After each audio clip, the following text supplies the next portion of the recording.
नए वक्फ कानून को लेकर देश भर में बवाल मचा हुआ है। मुस्लिम संगठन इस कानून का विरोध कर रहे हैं और प्रदर्शन जारी है। मामला सुप्रीम कोर्ट तक पहुंच चुका है, जिस पर जल्द ही सुनवाई होने की संभावना है। ऐसे में सवाल है कि अगर सुप्रीम कोर्ट नए वक्फ कानून को अवैध घोषित करते हुए रद्द कर देता है, तो क्या सुप्रीम कोर्ट के फैसले को पलटा जा सकता है? आज हम आपको इतिहास में दर्ज उन मामलों से रूबरू कराएंगे जिसमें सरकार ने अध्यादेश लाकर सुप्रीम कोर्ट के फैसले तक को पलट डाला। आइए जानते हैं ऐसे मामलों के बारे में। आरक्षण का मामला।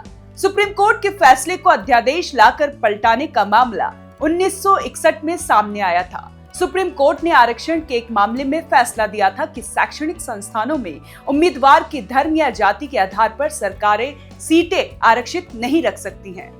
इस फैसले के खिलाफ 1961 में संविधान में संशोधन किया गया था। अनुच्छेद 15 में क्लॉज 4 जोड़ा गया था, जिसके तहत सरकार ने शैक्षणिक संस्थानों में पिछड़ी जातियों के उम्मीदवारों के लिए सीटें आरक्षित रखने का अधिकार दिया था। इंदिरा गांधी केस। संविधान संशोधन के जरिए सुप्रीम कोर्ट के फैसले को पलटने का दूसरा बड़ा मामला भारत की पूर्व प्रधानमंत्री इंदिरा गांधी से जुड़ा है।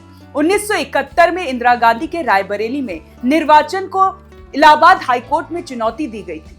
कोर्ट ने अपने फैसले में इंदिरा गांधी को चुनाव में धांधली का दोषी पाया था और उनका निर्वाचन रद्द कर दिया गया था। इस फैसले के खिलाफ सरकार 39वां संशोधन लेकर आई और अनुच्छेद 392 ए जोड़ा गया, जिसमें कहा गया था कि राष्ट्रपति, उपराष्ट्रपति, प्रधानमंत्री और लोकसभा स्पीकर के चुनाव को किसी भी अदालत में चुनौती नहीं दी जा सकती है।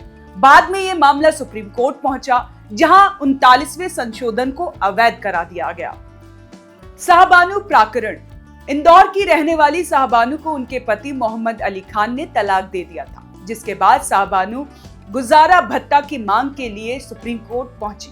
1985 में सुप्रीम कोर्ट ने फैसला सुनाया कि सीआरपीसी की धारा 125 के तहत तलाकशुदा मुस्लिम महिलाएं गुजारा भत्ता पाने की हकदार है। 1986 में सरकार ने मुस्लिम वुमेन एक्ट 1986 पेश किया, जिसके तहत कहा गया कि मुस्लिम महिलाएं गुजारा भत्ता पाने की हकदार नहीं है।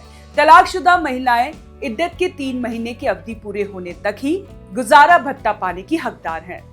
दिल्ली प्रशासनिक अधिकारियों की ट्रांसफर पोस्टिंग का मामला। दिल्ली सरकार की शक्तियों के बंटवारे से जुड़ा ये मामला काफी चर्चा में रहा था। 11 मई 2023 को सुप्रीम कोर्ट ने आदेश दिया था कि दिल्ली में नौकरशाही पर दिल्ली सरकार का अधिकार है और सरकार अफसरों की ट्रांसफर पोस्टिंग कर सकती है। सुप्रीम कोर्ट के इस फैसले के खिलाफ सरकार अध्यादेश लेकर आई, जिसमें दिल्ली के अधिकारियों के ट्रांसफर पोस्टिंग का अधिकार राज्यपाल को दे दिया गया। इसी बीच वक्फ संशोधन कानून और पॉकेट वीटो मामले को लेकर छिड़ी बहस के बीच भारतीय जनता पार्टी के सांसद निशिकांत दुबे ने कहा कि अगर कानून बनाना सुप्रीम कोर्ट का ही काम रह गया है, तो फिर संसद भवन को बंद कर देना चाहिए। उन्होंने सोशल मीडिया पर शेयर कर पोस्ट में ये बयान दिया है।